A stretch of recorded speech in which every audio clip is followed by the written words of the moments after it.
Bienvenue à nouveau, chers Félixiens et Félixiennes.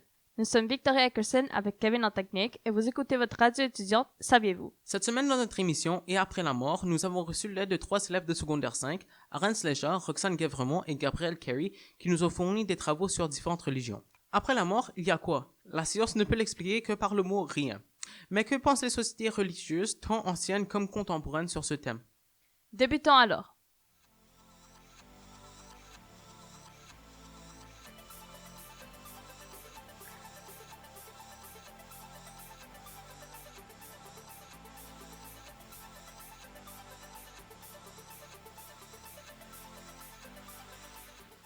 Commençons avec l'hindouisme.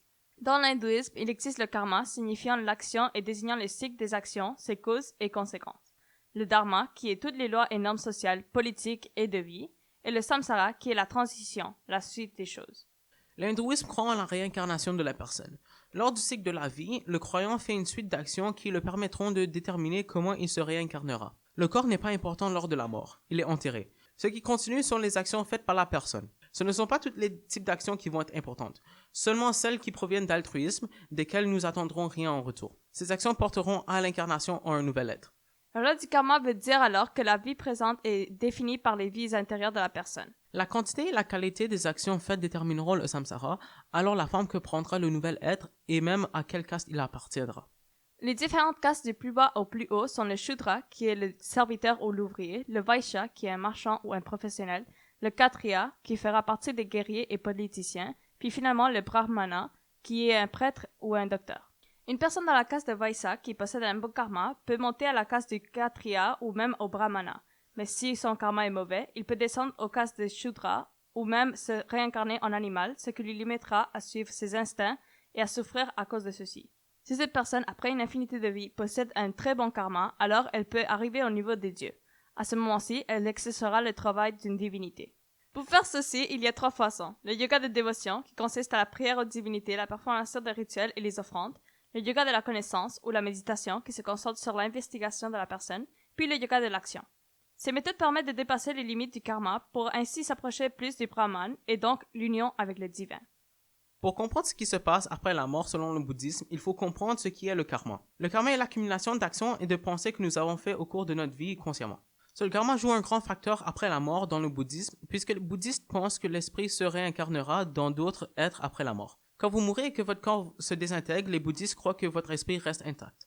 Avec votre esprit intact et maintenant libre, celui-ci commence à voyager dans l'espace pour trouver un nouveau corps pour y résider dans une nouvelle personnalité et aucune mémoire de votre vie antérieure. C'est là que le karma joue son rôle. Si vous étiez une personne anxieuse toute votre vie et vous étiez cruel envers tout le monde autour de vous, vous vous réincarnerez sûrement dans un corps d'animal, d'insecte ou d'humain vivant dans des conditions misérables et déprimantes. Tandis que si vous étiez un humain gentil et empathique, vous pourriez vous réincarner en un être céleste ou humain qui vit dans la richesse et qui est généralement heureux. C'est pour cela que les bouddhistes ont comme but principal d'être gentils aux autres pour avoir la chance d'avoir une bonne réincarnation dans un corps qui représente la positivité envers le monde. Merci Arens pour ce bel apport à notre émission.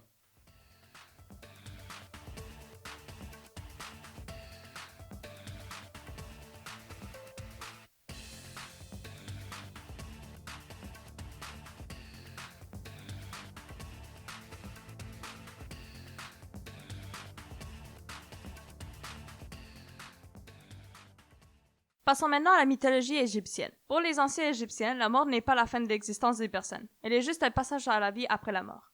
Pensant que le corps du défunt allait lui servir après la mort, ils ont pris un soin particulier à le préparer. La momification était la façon que les Égyptiens utilisaient pour préserver le corps. Il y a longtemps, les corps étaient laissés dans le désert, se momifiant sous l'action de la chaleur et l'aridité du milieu. Plus tard dans l'histoire de l'Égypte, d'autres méthodes ont été appliquées, dont l'utilisation du natron. Pour obtenir les meilleurs résultats de momification, ce processus prenait jusqu'à 70 jours à être complété. Une fois le corps préparé pour ce qui suivait la mort, le tombeau du défunt recevait une attention similaire. Sur les murs étaient peintes et inscrites des images et des textes représentant la vie de la personne pour rappeler l'esprit de la vie qu'il a menée et qui il était avant. D'autres précautions étaient également prises. La face sur le sarcophage aidait à repousser les mauvais esprits et à donner la force à l'âme de la personne. Un livre nommé Livre des morts était placé dans le tombeau et contenait des sorts et des directions pour aider l'esprit une fois réveillé. Il y avait même de la nourriture pour le nourrir lors de son trajet. Une fois la transition faite entre la vie et la mort, l'esprit se trouve dans le monde du Duat, le monde des morts. À l'aide des textes, livres et protections, l'âme doit faire son chemin jusqu'à la salle d'Osiris, le dieu du monde au-delà. Ce trajet n'est pas facile puisqu'il y a une multitude de démons, serpents et autres créatures qui cherchent à dévorer l'âme.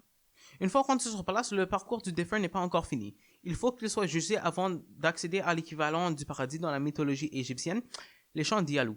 Il fallait procéder à une cérémonie nommée la pesée du cœur, dont les juges étaient le dieu de la mort, Anubis, et Thoth, le dieu du savoir qui prenait en note le résultat, ainsi que 42 autres dieux. Lors de cette cérémonie, l'âme devait nommer par nom tous les 42 dieux et nommer tous les péchés qu'il n'avait pas commis durant sa vie. Les péchés possibles variaient de personne en personne. Par exemple, un général n'avait pas les mêmes péchés qu'un enseignant ou qu'un prêtre. En même temps, le cœur de l'âme se trouvait sur une balance avec la plume représentant l'homme hâte, l'ordre et la vérité. Après le discours, si le cœur était plus léger que la plume, signifiant que l'esprit disait la vérité ou amenait une bonne vie, il pouvait accéder à la vie immortelle au paradis. Si au contraire le cœur est plus lourd que la plume, signifiant des mensonges ou que les crimes commis durant la vie étaient trop sévères, le cœur était dévoré par Amut, la dévoreuse d'esprit, ayant la tête d'un crocodile, le corps d'un lion et l'arrière d'un hippopotame. Ça nous donne des frissons.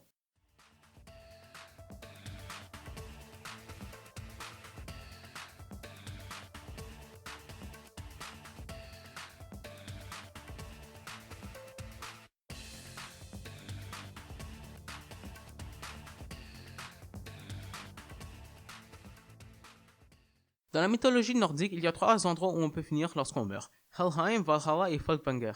Helheim est le monde des morts souterrains où Hela, la déesse géante de la mort, réside. Ce monde est niché dans les racines d'Yggdrasil, l'arbre du monde au plus bas niveau.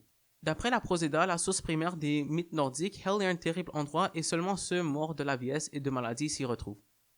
Il est situé sous Niflheim, le monde des brumes et de la glace, et est entouré de la rivière Gjol, ce qui les empêche tous de sortir, même les dieux. L'entrée est gardée par Garm, un immense chien, et Modgud, la gardienne du monde de la rivière. Helheim n'est mentionné qu'une fois dans la Proséda et la Poétique Edda, dans l'histoire de Balder Dromar, où Balder, dieu as de la lumière, la beauté, la jeunesse et l'amour, meurt et reste emprisonné à Helheim, malgré les efforts de tous les dieux et l'humanité entière. Valhalla et Folkvanger sont 2 endroits séparés situés sur Asgard, le domaine des dieux As. Asgard se trouve sur le foliage d'Yggdrasil au plus haut niveau. Les morts s'y trouvant combattront aux côtés d'Odin, le roi des dieux As, pendant Ragnarok, la fin du monde prédite par les Vikings. Valhalla, le hall des déchus et d'Odin, et où les Einherjar, les esprits d'anciens guerriers, restent. Ils y sont emmenés par les Valkyries, des servantes guerrières d'Odin, et s'entraînent jusqu'à Ragnarok, où le but de leur mort sera finalement rencontré.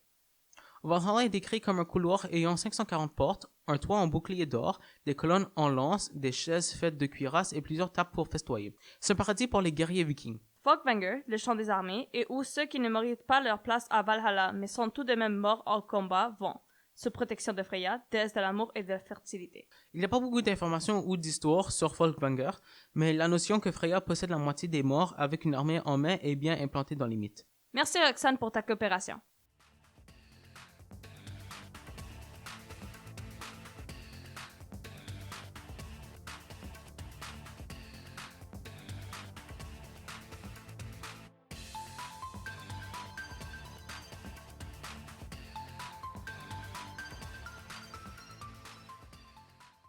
Continuons maintenant. Dans la mythologie gréco-romaine, après la mort d'une personne, leur âme fait un voyage vers le monde souterrain. Ils appelaient ce monde Hadès, après le dieu du monde souterrain, et il était divisé en 3 endroits différents. Pour les bonnes personnes, elles allaient au champ Élysée, leur forme de paradis. Pour les mauvaises personnes, elles allaient au Tartare, une fosse où elles seront punies pour l'éternité. Finalement, pour ceux qui sont ni bons ni mauvais, il y a les plaines d'Asphodèle où elles vont oublier tous leurs souvenirs et vont rien faire pour l'éternité. Pour déterminer quelles personnes vont où, il y a 3 juges au port d'Hadès qui vont regarder tous les événements de la vie d'une personne puis déterminer leur sort. Pour arriver à ces portes, l'âme de la personne décédée va premièrement être accompagnée par Charon, qui conduit les âmes sur la rivière Styx grâce à sa barque. Arrivé au bord de la rivière, il rencontre Cerbère, le chien à 3 têtes, qui va aider les juges en plus de prévenir le retour vers le monde des vivants de tous ceux qui sont morts. Des exemples de punitions données aux Tartares est Sisyphe, un roi grec qui a été condamné à pousser un rocher au haut d'une colline juste pour que ça retombe en bas pour l'éternité. Il y avait aussi Tantalès qui avait besoin de rester debout à côté d'une table remplie de nourriture sans qu'il puisse en manger tout en étant affamé pour l'éternité. Il y avait une autre possibilité, mais elle est seulement arrivée une fois dans le cas d'Hercule qui, après sa mort, est devenu un dieu. Cela le côté grec. Pour les Romains, c'était assez similaire, sauf qu'il y avait 2 grandes différences. Les Romains ne croyaient pas aux punitions éternelles et les champs d'Élysée étaient seulement pour les héros et non seulement les bonnes personnes. Au lieu d'envoyer les âmes au Tartare, elles étaient toutes envoyées dans les plaines d'Asphodèle. Ceci était pour les citoyens normaux, mais si vous étiez jugé d'avoir commis un crime contre la société, là vous iriez au Tartare pour être puni jusqu'à ce que votre dette soit payée. Dans cette situation, vous serez renvoyé au champ d'Asphodel avec le reste des hommes. Autre que cela, le voyage vers le monde souterrain et comment les différents endroits sont décrits sont presque identiques, sauf pour le nom du dieu du monde souterrain qui s'appelle Pluton pour les Romains.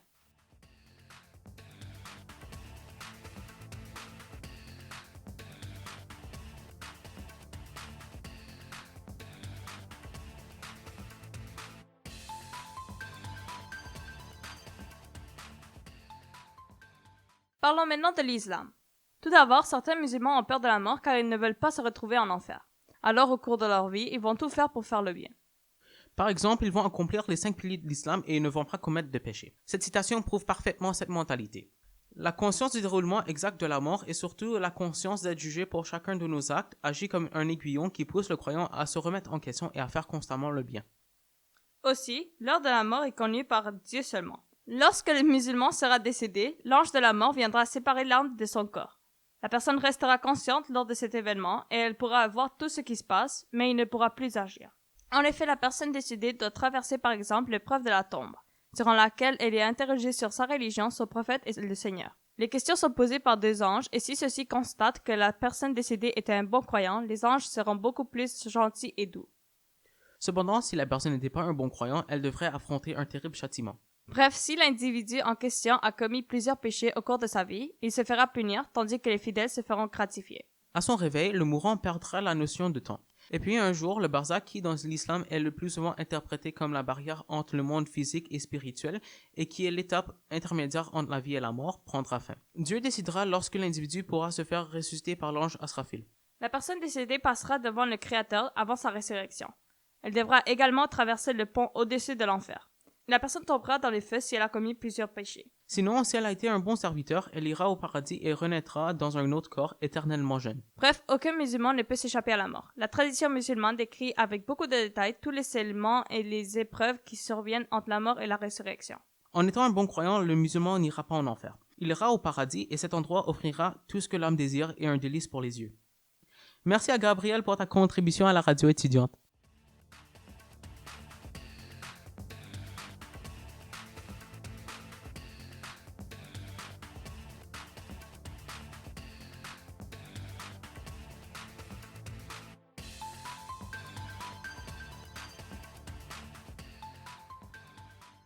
Chaque religion a un point de vue différent sur la mort et la vie, et chaque individu une croyance différente. Célébrons alors les différences de la population et défendons nos opinions.